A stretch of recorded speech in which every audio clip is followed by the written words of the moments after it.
Berdasarkan analisis statistik multiple linear progression, apabila diabetes tidak ditangani secara optimal melalui program intervensi kesehatan maupun pengelolaan faktor risiko, jumlah penderita diabetes diproyeksikan dapat mencapai 40.709.820 orang di tahun 2045. Sebagai dampaknya akan meningkatkan angka morbiditas dan anggaran kesehatan negara. Melihat urgensi tersebut, dirasa penting untuk mengetahui dinamika dari penyakit diabetes di masa kini. Pada video ini, kami melakukan wawancara pada beberapa mahasiswa Universitas Brawijaya terkait pandangan dan pengalaman mereka terhadap penderita diabetes. Kami juga mewawancarai salah satu narasumber yang kami kenal dan melihat pengalaman yang ia rasakan sebagai penderita diabetes. Dengan harapan, sebagai antropolog, kami dapat mentranslasikan pengalaman penderita atau penyakit itu sendiri agar lebih mudah dipahami khalayak ramai, sehingga kedepannya masyarakat lebih sadar untuk menjaga tubuh agar tidak terkena diabetes. Halo semuanya, perkenalkan aku Yuda Pratama, biasa dipanggil Yuda, aku dari Antropologi Angkatan 2024. Halo, nama aku Danang Prasetyo. Aku dari Universitas Brawijaya, prodi Antropologi, aku dari angkatan 24. Kayak diabetes menurut aku sendiri itu keadaan di mana tubuh itu tidak bisa mengatur gula darah dengan baik, atau kasarnya diabetes ini penyakit yang disebabkan oleh tubuh kita sendiri itu mengonsumsi terlalu banyak gula. Jadi diabetes itu, gimana ya, awalnya aku tahu diabetes itu kan makan gula banyak ya. Makan gula kebanyakan itu nanti diabetes. Tapi sebenarnya beberapa bulan ini aku tahu kalau diabetes itu lebih ke cara tubuh lah, malfungsi tubuh memproses gula itu sendiri. Dan itu aku tahu dari apa, karena sebenarnya aku penasaran ya, ketika ada orang yang ketika ada orang yang kena diabetes itu biasanya yang pertama ditanya itu bukan karena apakah kamu makan gula banyak, enggak, tapi pasti gini, ayahmu dulu diabetes ya, ibumu dulu diabetes ya, kakekmu dulu diabetes ya. Nah di situ sebenarnya aku penasaran apakah memang diabetes ini karena makan gula, kenapa ada hubungannya sama ibunya gitu. Kalau ibunya kena diabetes kan yang makan banyak gula ibunya, bukan dia. Jadi yang aku tahu sebenarnya itu diabetes itu ya malfungsi tubuh dalam memproses glukosa. Berdasarkan studi literatur, secara umum diabetes dibagi menjadi 3 jenis. Ada diabetes tipe 1, diabetes tipe 2, dan diabetes gestasional. Selain itu, dari masing-masing tipe masih terdapat subtipe diabetes, diantaranya beta cell cluster, proinsulin cluster, obesity cluster, lipodystrophy cluster, dan liver or lipid cluster.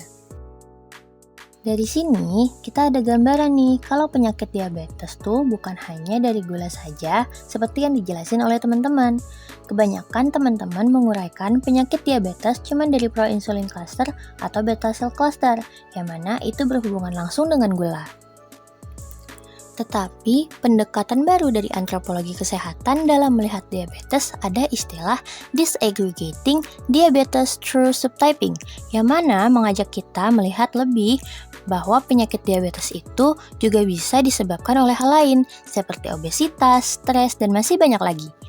Selanjutnya, setelah kita tadi bicara definisi diabetes, penting juga nih biar teman-teman lebih aware apa sih penyebab dari diabetes. Nah, ternyata penyebab diabetes juga beragam. Namun, ada 2 faktor nih. Secara statistik, mayoritas penyebab diabetes yang ada di Indonesia yaitu obesitas dan hipertensi. Sayangnya, hari-hari ini makanan di sekitar kita tuh penuh dengan lemak, gula, garam yang berpotensi tinggi menyebabkan diabetes. Dan menurut pengamatan kami, anak-anak zaman now ini mereka dari kecil juga kurang ada kontrol untuk dapat makan dan minuman yang sehat.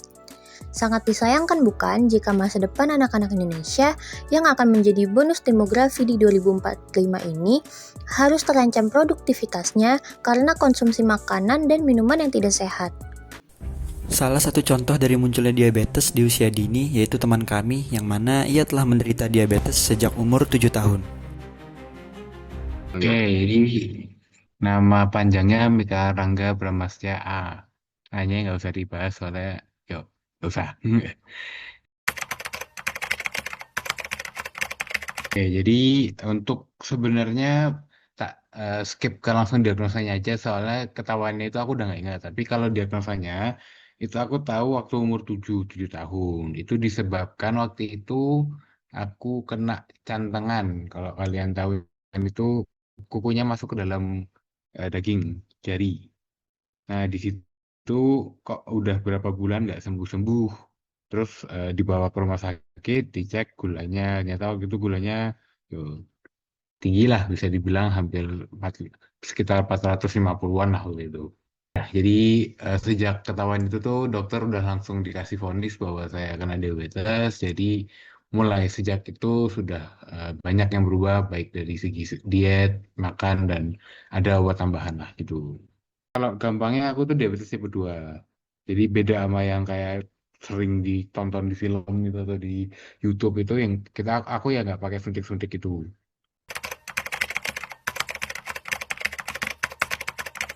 Kalau sejujurnya karena waktu itu aku belum ngerti, jadi aku juga nggak apa ya, nggak ada reaksi banget ya.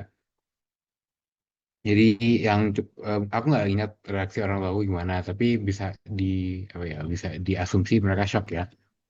Terus kalau apa yang ya sebenarnya denger kabarnya itu aku juga nggak terlalu kaget soalnya ya emang karena keluarga aku sudah cerita bahwa ya emang penyakitan jadi aku ya mungkin di back mindku atau di apa ya di pikiran tuh udah ya kenyataannya emang saya mungkin lebih rentan penyakit sih itu aja emang perlu adaptasi ya dengan kondisi yang baru tapi ya nggak bisa dibilang juga bahwa itu menjadi satu setback atau satu halangan untuk saya menjalani hidup ya, selayaknya orang normal coba dia emang beda sedikit kayak ya misalnya kamu makan es krim seminggu 2 kali gue paling cuman bulan sekali gitu kan tapi ya nggak beda jauh kalau dari perspektif orang sosial mungkin gimana ya mereka juga nggak terlalu merasa iba juga nggak ada apa support sih support mungkin ya tapi aku juga karena dulu kebiasaan untuk tidak melihat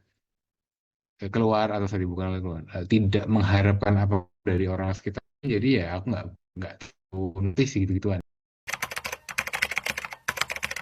ya jadi gini ya karena emang faktanya adalah penyakit diabetes salah satu yang bisa gejalanya sedikit dibantu dengan obat berarti kan harus diminum ya ya udah tentu obatnya itu pahit banyak gitu kan tapi kayak orang yang ya karena mungkin karena aku juga pingin cepat sembuh atau pingin tidak lebih parah aku ya nurut aja jadi obatnya dulu itu ada kalau khusus diabetes mungkin mungkin paling pol 3 tapi karena dulu diiringi banyak masalah lain jadi aku minum itu bisa sehari ya ada kali 5 sampai 6 pil sekali minum terus rasanya ya udah pasti nggak karuan ya antara ada yang pahit banget ada yang nggak ada rasanya ada yang gede banget ada yang kecil banget ukurannya tapi ya tetap aja aku minum dengan rutin karena ya emang salah satu bukan solusi ya salah satu jalan keluarnya walaupun itu cuman ya temporary ya obat.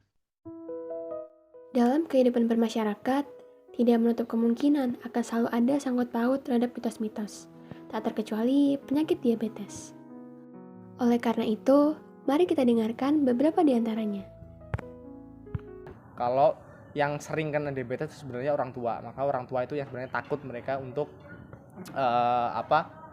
makan makanan manis karena memang mereka takut kena diabetes itu. Nah, dari cerita-cerita ketika kecil aku masih mengingat salah satu cerita yang berhubungan dengan diabetes itu ada satu cerita yang ngeri sekali gitu loh. Orang diabetes itu biasanya kakinya diamputasi. Nah, kenapa diamputasi? Ada satu cerita yang mengatakan bahwa ini orangnya sendiri ngomong kalau dia pernah melihat orang kena diabetes itu kakinya membusuk dari dalam, bolong itu kaki, ada lubangnya itu kaki. Kalau mitos-mitos sih biasanya yang kena diabetes tuh pasti kakinya bakal diamputasi. Terus habis itu apa ya kayak banyak minum-minuman apa sih? Iya minuman manis itu juga buat diabetes. Apalagi sekarang tuh aku sama mamaku sendiri biasanya disuruh nggak dibolehin minum teh pucuk karena itu buat diabetes.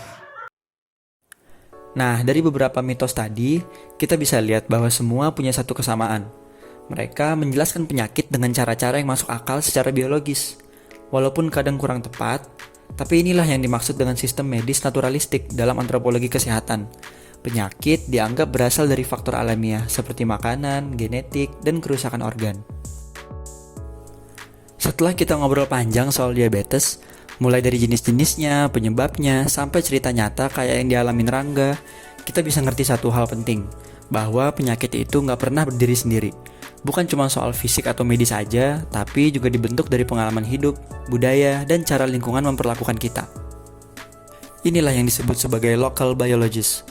Konsep bahwa tubuh dan penyakit tiap orang itu dipengaruhi oleh tempat dia tinggal, budaya yang dia anut, dan respon sosial yang dia terima. Misalnya, Rangga bukan cuma harus minum obat buat diabetesnya, tapi juga harus bertahan dari omongan dan stigma soal tubuh gemuk sejak kecil. Atau ibu hamil yang malah disalahkan karena makan manis, padahal itu cara tubuhnya nyari kenyamanan. Antropologi kesehatan ngajarin kita bahwa pengalaman sakit itu bukan cuma soal diagnosis dokter, tapi juga soal sickness dan illness, gimana kita merasakan jadi orang yang sakit, dan gimana masyarakat memperlakukan kita saat kita sakit. Makanya penting banget untuk kita semua bukan cuma paham soal penyakit dari sisi medis, tapi juga sisi manusiawinya. Supaya kita bisa lebih ngerti, lebih empati, dan gak asal ngejudge orang lain.